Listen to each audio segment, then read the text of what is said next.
예수님이 이 땅에 아기의 모습으로 오신 날이 바로 성탄절입니다. 그리고 이 성탄절은 또한 우리를 구원하시기 위한 하나님의 구체적인 구원 계획의 시작이 되는 날이기도 합니다.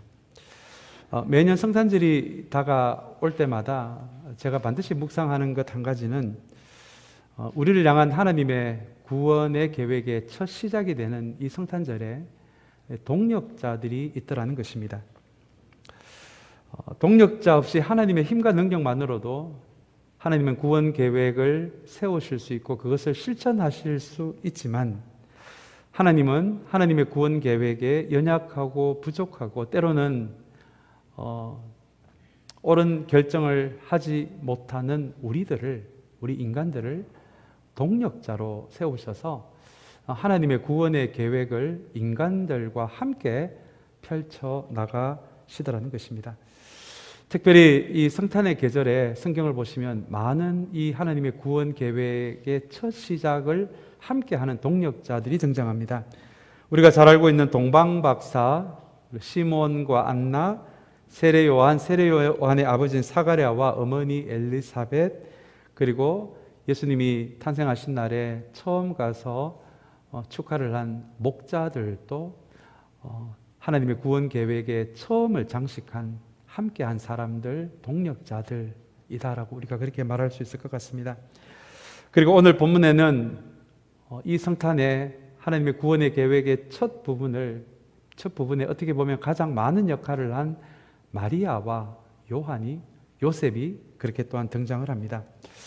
어쩌면 여러분 이것이 하나님의 신비 중에 하나일 것 같습니다. 그것은 바로 하나님은 혼자 일하시지 않으시고 우리 사람들과 함께 하나님의 일을 함께 동력하신다는 것입니다. 그런데 여러분, 하나님이 쓰신 사람들, 하나님의 동력자가 된 사람들을 성경에서 가만히 살펴보면 저와 여러분들 같이 대부분 평범한 사람들입니다. 보통 사람들입니다. 그에 반해 우리가 잘 아시는 대로 하나님의 계획은 평범하지 않습니다. 하나님의 계획 하나하나는 모두 특별합니다. 그렇게 평범하지 않는 하나님의 일에, 특별한 하나님 일에 저와 여러분들 같이 보통 사람들, 평범한 사람들과 함께 일을 하시고 함께 동력하기를 즐겨하시는 분이 바로 우리의 하나님이십니다. 그런데 여러분, 하나님의 동력자라는 이 단어를 생각하시면서 우리가 기억해야 할 것이 하나 있습니다. 하나님이 무엇인가 아쉬워서 우리가 없으면 일이 안 되기 때문에 우리와 함께 동력하시는 것이 아니라는 것입니다. 하나님이 능력이 부족하셔서 우리의 능력이 필요하고 하나님이 재정이 부족하셔서 우리의 재정이 필요하시기에 그렇게 우리와 동력하기를 원하시는 것이 아니라는 것입니다. 창세기는 우리를 하나님의 피조물이라고 이야기합니다. 우리 피조물에 대한 하나님의 가장 큰 기쁨은 창조주 되시는 하나님이 피조물이 되는 우리와 하나님이 함께 하실 때입니다. 우리와 함께 하실 때 그분의 기쁨이 가장 큰 기쁨이 되고 그분에게 영광이 된다라고 그렇게 성경은 우리에게 이야기를 합니다. 오늘 우리 대림절 네 번째 주일 성탄절을 한 주일 앞두고 어쩌면 하나님의 구원의 계획에 이 성탄의 첫 시작인 이 성탄의 가장 큰 역할을 한 동력자가 된 마리아와 요셉의 우리 믿음과 신앙을 우리 한번 이 시간에 함께 붙들기를 원하는데요. 오늘 이 시간을 통해서 저와 여러분들도 우리가 그저 구원받은 것으로만 만족하는 사람들이 아니라 우리가 하나님 앞에 갈 때까지 우리의 인생 하나님의 동력자로 한번 쓰임받는 그 인생을 함께 소망하고 꿈꾸게 되는 이 예배 자리가 되시기를 주님의 이름으로 축복합니다. 우리 누가복음 1장 26절, 27절 말씀을 우리 한번 이 시간에 함께 읽기를 원하는데요. 우리 한번 이 두 절의 말씀을 우리 한번 같이 읽겠습니다. 그 뒤로 6달이 되었을 때에 하나님께서 천사 가브리엘을 갈릴리 지방의 나사렛 동네로 보내시어 다윗의 가문에 속한 요셉이라는 남자와 약혼한 처녀에게 가게 하셨다. 그 처녀의 이름은 마리아였다라는 말씀입니다. 우리 본문을 시작하는 26절, 27절 말씀에 성탄절에 하나님의 가장 큰 동력자로 그렇게 하나님의 구원의 계획에 참여하게 된 마리아와 요셉을 소개하는 말씀으로 오늘 본문이 시작이 됩니다. 근데 여러분 26절에 보시면 한 지명이 나오는데요. 나사렛 동네라는 지명이 나옵니다. 여기서 나오는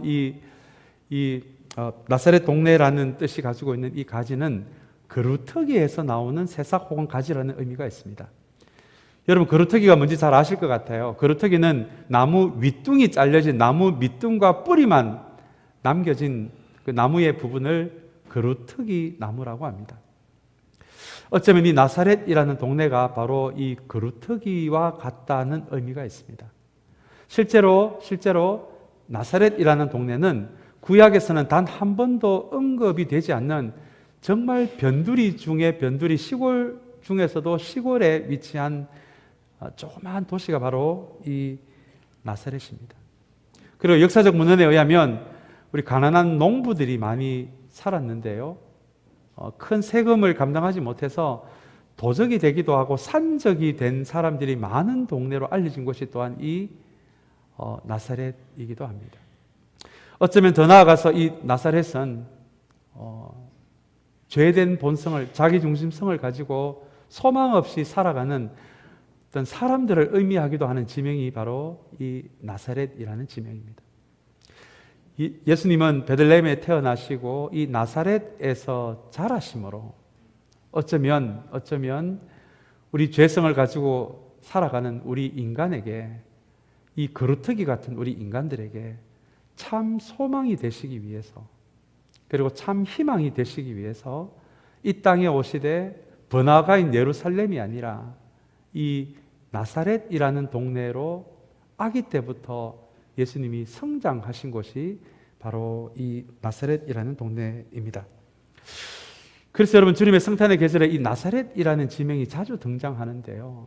왜냐하면 이 성탄이 어떤 날인지 이 나사렛이라는 이 동네가 우리에게 가르쳐주고 있기 때문입니다. 놀라운 것은 예수님은 정치와 문화, 경제와 종교의 중심지인 예루살렘에서 성장하지를 않으셨다는 것입니다. 예수님은 이렇게 가난한 농부들이 도적이 되는, 정말 지도에도 잘 나오지 않고 구약에도 한 번도 언급이 되지 않는 나사렛이라는 동네에서 어린 시절과 성인이 될 때까지 여기서 자라신 곳, 예수님의 고향이 되기도 한 곳이 바로 오늘 본문에 나오는 나사렛입니다. 그렇다면 여러분, 왜 이렇게 나사렛이라는 동네가 성탄의 계절에 자주 언급이 될까요? 그것은 바로 이 나사렛이, 예수님이 자라신 이 나사렛이 복음의 정신과 하나님 나라의 정신을 우리에게 가르쳐주고 있기 때문에 그렇습니다. 우리 공산주의 시스템보다는 훨씬 좋은 시스템이지만 우리 이 미국에서 살아가는 우리 이 이민자들은 미국의 자본주의 시스템에서 자라다 보니 우리에게 어떤 감수성이 만들어졌는데요. 그 감수성은 바로 크고 화려해야 좋은 것이라는 감수성이 만들어집니다. 뭔가 구색을 갖추어야, 우리 교회로 치자면 뭔가 구색을 갖추어야 예수 믿는 것 같고 예수 제대로 믿는 듯한 착각을 가지게도 하는 것이, 여러분, 크고 화려해야 예수 믿을 맛이 난다 라는 그러한 감수성 속에서 우리는 자라고 신앙생활을 하고 있습니다. 그러다 보니 작고 연약한 것은, 그것도 소중할 수 있지만 작고 연약한 것은 부끄럽다라는 생각을 우리는 가끔 가지기도 합니다.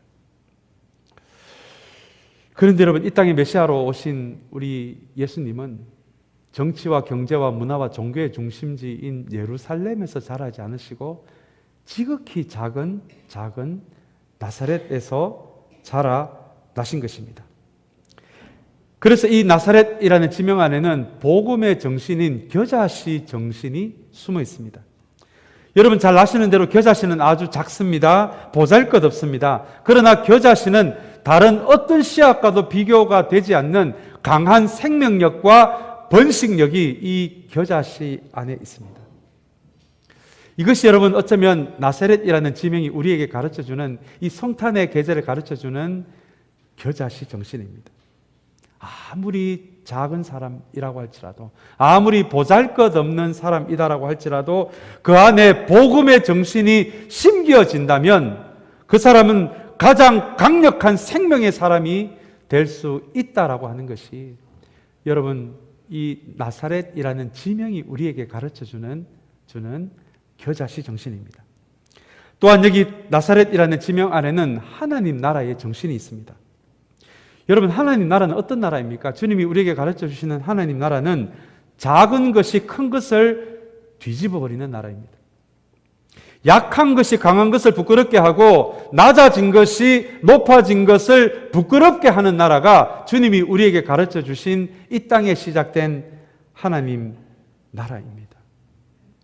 이것이 예수님이 예루살렘에 오시지 않고 아주 천하고 낮고 낮은 나사렛이라는 동네에서 성장하신 이유입니다.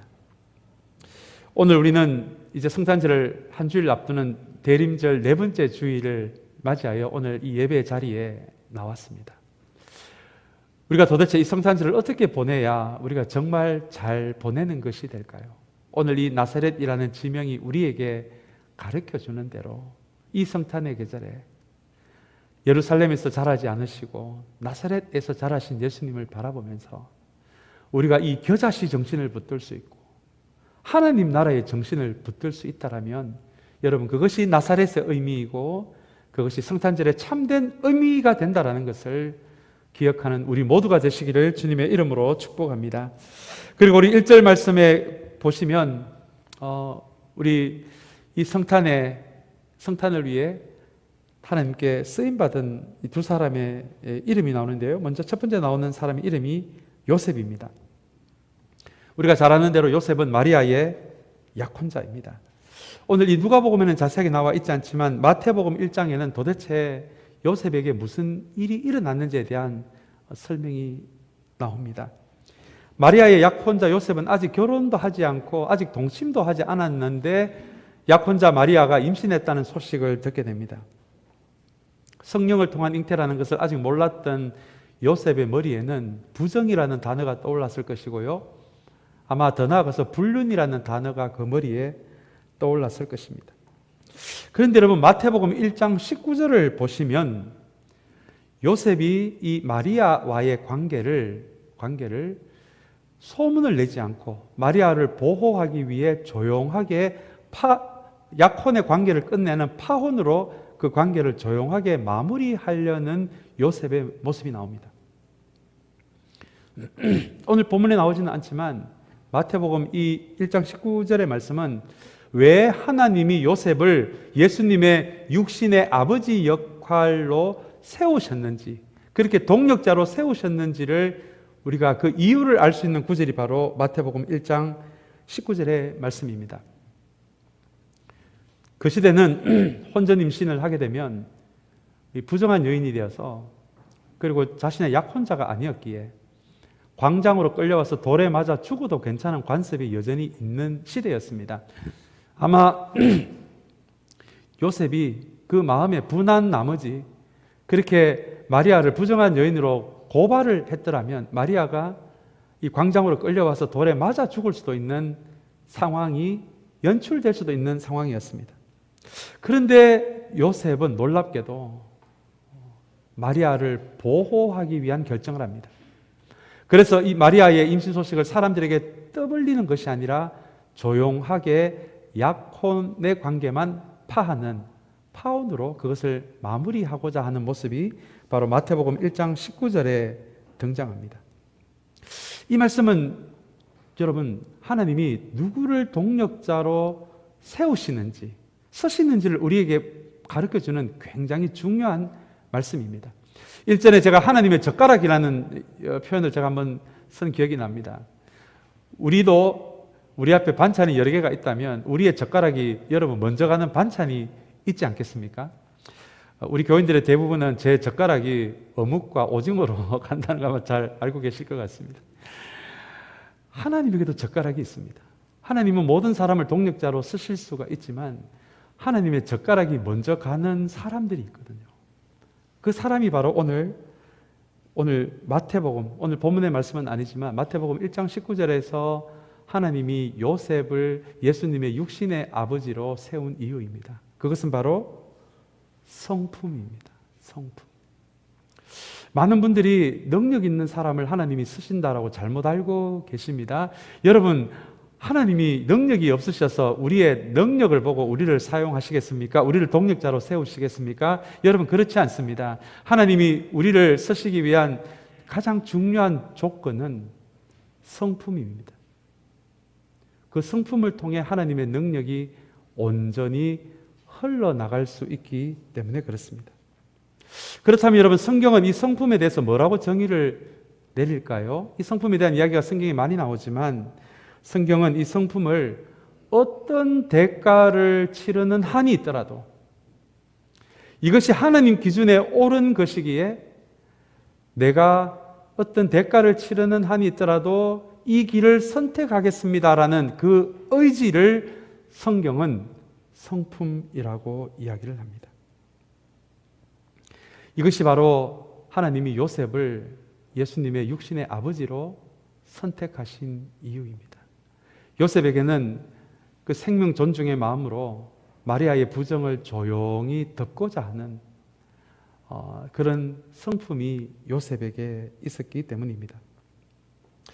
베드로후서 1장 4절은 이 성품에 대해서 베드로가 이야기하는 저도 참 개인적으로 소중하게 생각하는 말씀인데요. 베드로후서 1장 4절은 우리 크리스천을 이렇게 정의를 합니다. 하나님의 성품을 닮아가는 사람들이라고 이렇게 정의를 합니다. 여러분, 그만큼 능력보다 더 중요한 것이 성품입니다. 오늘 본문을 통해서 하나님의 구원의 드라마의 첫 출발점이 되는 이 성탄에 쓰임받은, 동력자로 쓰임받은 요셉을 보면서 사랑하는 여러분, 저와 여러분, 능력도 하나님이 주신 것이라면 선하고 아름다운 것이지만 우리가 그것보다 한 걸음 더 나아가서 저와 여러분들이 성품의 사람으로 세워지게 되기를 주님의 이름으로 축복합니다. 그래서 우리 인생 천국 가는 것으로 여러분 만족하는 것이 아니라 우리가 언젠가는 하나님 앞에 갈 텐데요, 그때까지 우리가 성품의 사람이 되어서 우리가 조금 손해보더라도 하나님 기준에 옳은 것이라면 하나님 제가 한번 해보겠습니다라는 그런 고백이 우리에게 있다라면 저와 여러분, 그리고 더 나아가서 우리 참사랑교회 하나님의 동력자로 세워지는 그런 하나님의 사람들, 우리 참사랑교회가 되시기를 주님의 이름으로 축복합니다. 그리고 우리 이어서 마리아의 이야기가 오늘 본문 마지막까지 이어집니다. 우리 누가복음 1장 30절 말씀을 우리 한번 같이 읽기를 원합니다. 우리 함께 같이 읽겠습니다. 천사가 마리아에게 말하였다. 두려워하지 말아라. 마리아야, 그대는 하나님의 은혜를 입었다라는 말씀입니다. 여러분, 보통 이 시대에 몇천 년 전에 유대인 여성이 약혼하는 이 약혼의 정년기 나이가 13세, 14세, 15세였다고 합니다. 그렇다면 오늘 이 천사로부터 성령으로 인해 잉태할 것이다라는 이 어마어마한 감당이 안 되는 말을 듣고 있었던 마리아의 나이가 아마 13세, 14세, 15세일 것이라고 그렇게 대부분의 성경 신학자들은 추측을 합니다. 이 마리아를 천사가 찾아와서 하는 첫 마디가 뭐였습니까? 두려워하지 말아라 라는 말씀입니다. 여러분 잘 아시는 대로 천사는 하나님의 메신저입니다. 하나님이 가서 전하라고 하는 말을 전하는 영적 존재가 천사입니다. 그렇다면 이 두려워하지 말아라 라는 천사가 그냥 마리아에게 하는 말이 아니라 하나님이 가서 전하라 라고 하는 말이 된다라고 하는 것이 바로 이 첫머리에 나오는 두려워하지 말아라입니다. 제가 이 30절 말씀을 준비하면서 지난주에 묵상하다가 참 저에게도 많이 은혜가 된 말씀입니다. 왜냐하면 2022년 지금 주님의 오심을 기다리고 있는 우리의 현 상황도 평안한 상황만은 아니기 때문에 그렇습니다. 여전히 코로나는 끝나고 있지 않습니다. 여전히 전쟁의 소문은 더 늘어만 갑니다. 그리고 매스컴에서 신문에서 연일 무슨 경제적으로 경제에 큰 문제가 올 것처럼 경제 불황의 시대가 될 것이다라는 기사들은 또 넘쳐납니다.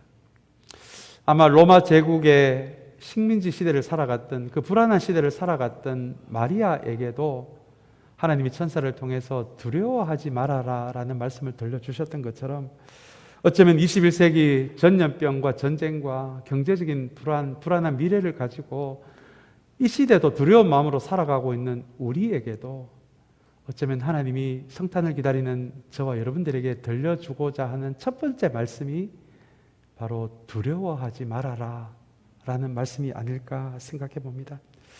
제가 개인적으로 참 목회를 하면서 붙들고 있는 말씀 중에 하나가 디모데후서 1장 7절의 말씀입니다. 제가 한번 읽어드리겠습니다. 하나님께서 우리에게 주시는 마음은 두려워하는 마음이 아니라 하나님의 능력과 사랑 그리고 절제하는 마음이다 라는 말씀입니다.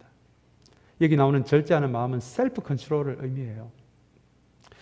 그 자제력도 하나님이 주시는 마음이랍니다. 이 말씀이 저에게 참 힘이 되는 이유는 하나님이 결단코 우리에게 주시지 않는 마음이 바로 두려워하는 마음이다라는 것입니다.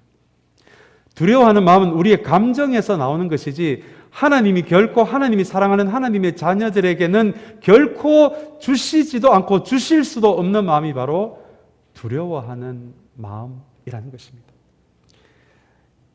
디모데후서 1장 7절에 의하면 하나님이 우리에게 주시는 마음은 두려워하는 마음이 아니라 하나님의 능력이랍니다. 하나님의 사랑이랍니다. 그리고 셀프 컨트롤을 의미하는 절제하는 마음이다라고 그렇게 바울은 이야기합니다. 여러분, 이게 무슨 의미입니까? 하나님은 우리가 처한 상황을 잘 이겨나가게 하기 위해서 우리에게 그분의 능력을 부어주시고 그분의 사랑을 부어주시고 절제하는 마음을 부어주시는 하나님이시지 결코 두려워하는 마음은 결단코 주시지 않으신다라는 말씀이 여러분 디모데후서 1장 7절의 말씀입니다. 오늘 우리 성탄절을 기다리면서 여전히 코로나와 전쟁과 불안한 미래를 가지고 불안하고 어쩌면 두려운 마음으로 우리 성탄절을 기다리고 있는 저와 여러분들의 모습도 있을 텐데요. 오늘 우리들을 향해서 천사를 통해 마리아에게 들려주셨던 말씀처럼 2022년도 성탄절을 기다리는 우리에게도 두려워하지 말아라 라는 하나님의 음성을 선명하게 들을 수 있는 이 예배의 시간이 되시기를 주님의 이름으로 축복합니다. 우리 1장 35절 말씀입니다. 우리 35절 말씀도 우리 한번 같이 읽으면 좋겠습니다. 천사가 마리아에게 대답하였다.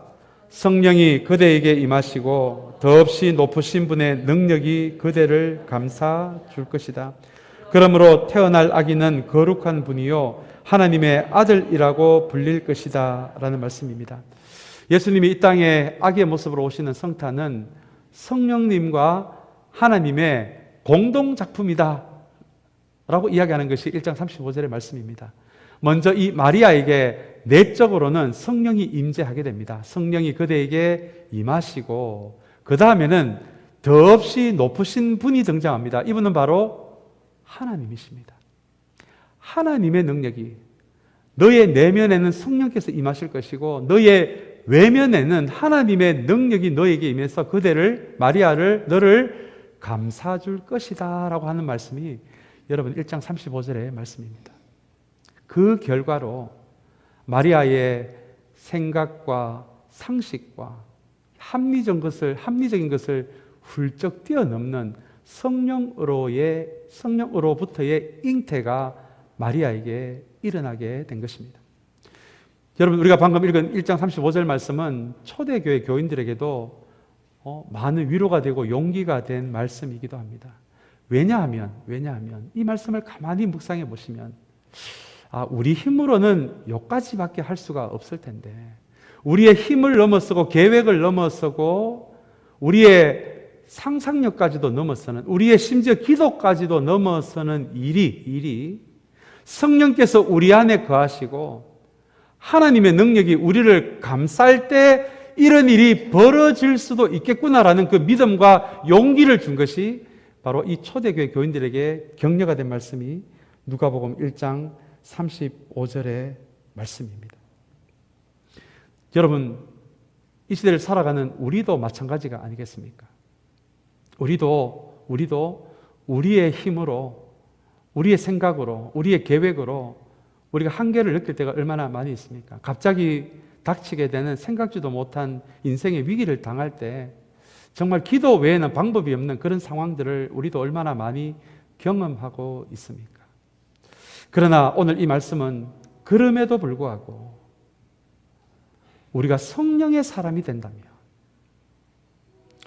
우리를 구원하시는 구원의 영이 되시고 메마른 심령에 생명을 주시는 생명의 영이 되시고 우리를 위로하시는 위로의 영이 되시고 우리를 진리로 이끌어 나가는 진리의 영이 되시고 우리 공동체를 하나 되게 하시는 공동체의 영이 되시는 이 성령님과 동행하고 이 성령님께 묻고 이 성령님께 의지하는 사람이 된다면, 그리고 더 나아가서 우리의 힘이 아니라 하나님의 힘이, 하나님의 능력이 우리를 감싸는 그런 역사가 일어날 때 우리는 우리의 생각과 상식과 우리의 합리적인 것을 뛰어넘는 그 하나님의 일을 경험할 수 있구나라는 그 믿음과 격려를 주는 말씀이 여러분 누가복음 1장 35절의 말씀입니다. 오늘 이 시간에 정말 기도 외에는 다른 방법이 없구나라는 마음으로 혹시 이 예배 자리에 나온 우리 믿음의 식구들이 있습니까? 사랑하는 여러분, 이 말씀이 저와 여러분들에게도 격려가 되어서 우리가 기도 외에 방법이 없을 때일수록 우리 안에 거하시는 성령님을 붙잡고 우리를 그분의 능력으로 감싸주시는 하나님을 붙잡는 그런 하나님의 사람들이 되시기를 주님의 이름으로 축복합니다. 그리고 이어서 우리 1장 37절의 말씀도 우리 한번 같이 읽기를 원합니다. 너무너무 중요한 말씀입니다. 같이 읽겠습니다. 하나님께는 불가능한 일이 없다. 천사가 마리아에게 그렇게 들려준 이야기입니다. 이와 비슷한 말씀이 빌립보서 4장 13절의 말씀이죠. 나에게 능력을 주시는 분 안에서 나는 모든 것을 할 수 있다라는 말씀입니다. 그런데 여러분, 이 말씀을 오해하시면 안 됩니다. 나는 모든 것을, 내가 원하는 것은 다 할 수 있다라는 말씀은 아니기 때문에 그렇습니다. 나폴레옹이 불가능한 일이 없다라고 이야기를 했죠. 그런 의미의 말씀이 아닙니다. 특별히 빌립보서 4장 13절 말씀은 바울이 선교사로서 아마 겪는 많은 어려움들이 있었을 것입니다. 고난도 있었고 박해도 있었고 외로움도 있었을 것입니다. 굶주림도 있었을 것입니다. 그러나 내가 선교사로서 어떤 상황에 처하더라도 나에게 능력을 주시는 분 안에만 내가 있다면 이 모든 어려움을 내가 이겨나갈 수 있습니다라는 고백이, 나에게 능력을 주시는 분 안에서 나는 모든 것을 할 수 있다라는 그 고백의 의미입니다. 오늘 우리가 방금 읽은 하나님께는 불가능한 일이 없다라는 말씀도 여러분 마찬가지입니다. 나는 하나님 안에 말씀은 내 마음먹은 대로 다 할 수 있다는 말씀이 아니라 나에게 어떤 인생의 위기가 오더라도, 기도 외에는 방법이 없는 상황이 되었다라고 할지라도 하나님께서 나에게 힘만 주신다면, 나를 도와만 주신다면 이 일을 내가 잘 이겨나갈 수 있습니다라는 고백이, 여러분, 하나님께는 불가능한 일이 없다, 나에게 능력 주시는 자 안에서는 나는 모든 것을 할 수 있다라는 이 말씀의 의미입니다. 다시 한번 인생의 위기를 만났다라고 생각하시는 분들이 혹시 이 예배 자리에 나오신 분들이 있다라면, 사랑하는 여러분, 다시 한번 이 말씀이 여러분들에게 위로가 되고 격려가 되기를 주님의 이름으로 축복합니다. 어떤 상황에 있어도 하나님이 나와 함께만 해주신다면, 하나님이 이 고비를 넘겨나갈 능력만 주신다면, 하나님, 내가 한번 이 인생의 위기와 한번 싸워보겠습니다. 다시 한번 그런 기도가 이 예배 자리에서 우리의 입술 가운데서 터져나오게 되는 은혜가 있게 되기를 주님의 이름으로 축복합니다. 오늘 이제 마지막으로 1장 38절 말씀을 우리 함께 읽도록 하겠습니다. 우리 한번 같이 읽겠습니다. 마리아가 말하였다. 보십시오. 나는 주님의 여종입니다. 당신의 말씀대로 나에게 이루어지기를 바랍니다. 천사는 마리아에게서 떠나갔다라는 말씀입니다. 우리 1장 38절 가만히 묵상해 보면 왜 하나님이 마리아를 예수님의 육신의 어머니로 그렇게 쓰시고 계시는지를 우리가 발견할 수 있는 말씀이기도 한 것이 1장 38절의 말씀입니다. 그 부분이 바로 당신의 말씀대로 나에게 이루어지기를 바랍니다 라는 말씀입니다. 여러분, 지금 마리아는요, 지금 천사가 말한 거 다 이해하고 있는 상태가 아니거든요. 여러분, 그걸 어떻게 이해할 수가 있겠습니까? 그것이 벌어져야 아직 임신된 상태도 아니거든요. 아마 천사가 하는 이야기가 아마 절반도 이해가 안 되었을 것입니다. 불안한 이야기잖아요. 마리아도 그 시대 관습을 잘 알고 있었거든요. 결혼한 관계에 왜 임신을 하게 되면 돌에 맞을 수도 있다라는 거, 그런 위험한 일이 벌어질 수도 있다는 거 다 알고 있었거든요. 그런데 여러분, 오늘 마리아를 가만히 보시면 지금 여전히 불안하고 여전히 모든 것이 이해가 안 되고 여전히 두려운 상황에서도 당신의 말씀대로 나에게 이루어지기를 바랍니다라는 고백을 하게 됩니다. 여러분, 우리는 종종 모든 것이 분명해져야 우리의 걸음이 움직일 때가 있습니다. 모든 것이 이해가 되고 모든 것이 확실해져야 우리의 걸음이 움직일 때가 여러분 얼마나 많이 있습니까? 여러분, 그것은 상식입니다. 그것은 합리적으로 일을 처리하는 방식입니다. 그것도 우리에게 필요할 때가 있습니다. 그러나 성경은 모든 것이 분명해야 내 걸음을 움직이는 것을 믿음이라고 이야기하지 않습니다. 성경은 모든 것이 불안할 때, 이해가 되지 않을 때, 여전히 내 마음에 두려움으로 가득 차 있음에도 불구하고 내가 하나님을 향해서 한 걸음을 내딛을 수 있다면 여러분, 그것을 성경은 믿음이라고 이야기합니다. 오늘 마리아를 왜 하나님이 선택했는지 우리가 조금은 이해가 될 것 같습니다. 마리아는 여전히 불안하고 모든 것이 이해가 되지 않음에도 불구하고 당신의 말씀대로 나에게 이루어지기를 바랍니다라는 이 고백으로 이 불안한 상황에서 하나님을 향해 한 걸음 내딛는 믿음의 사람이었다는 것을 오늘 본문은 우리에게 보여줍니다. 사랑하는 여러분, 오늘 이 말씀을 통해서 하나님이 동력자로 쓰시는 사람, 성품의 사람과 함께 다시 한번 이 마리아를 통해서 하나님은 믿음의 사람을 쓰시는구나 라는 것을 발견함으로 오늘 성탄을 기다리는 이 마지막 대림절 주일에 사랑하는 여러분, 저와 여러분들도 성품의 사람이 될 뿐만 아니라 믿음의 사람으로도 세워지는 이 대림절의 시간이 되시기를 주님의 이름으로 축복합니다. 방금 우리가 읽은 말씀이 개역개정에는 말씀대로 내게 이루어지다라고 되어 있습니다. 여러분, 이것을 마리아의 믿음의 순종이라고 우리는 그렇게 이야기를 합니다. 지난번에 한번 말씀드린 대로 순종은 머리로 주님을 따라가는 것이 아니라 심장으로 주님을 따라가는 것을 성경은 순종이라고 이야기합니다. 어떻게 머리로 마리아가 천사에게 들은 것을 다 이해할 수 있었겠습니까? 그러나 그럼에도 불구하고 하나님이 천사를 통해 말씀하신 것이니 그 말씀대로 나에게 이루어질지어다라고 하는 것이 우리가 방금 읽은 1장 38절의 말씀입니다. 사랑하는 여러분, 다시 한번 저와 여러분 2022년 우리 성탄을 기다리면서 우리의 인생 천국만이 목표가 되는 것이 아니라 우리가 주님 앞에 갈 때까지 성품의 사람, 믿음의 사람이 되어서 아주 조그마한 일이라고 할지라도 하나님께 쓰임받는 인생, 동력자로 쓰임받는 인생으로 세워지는 우리 모두가 되시기를 주님의 이름으로 축복합니다. 우리 다 같이 기도하겠습니다.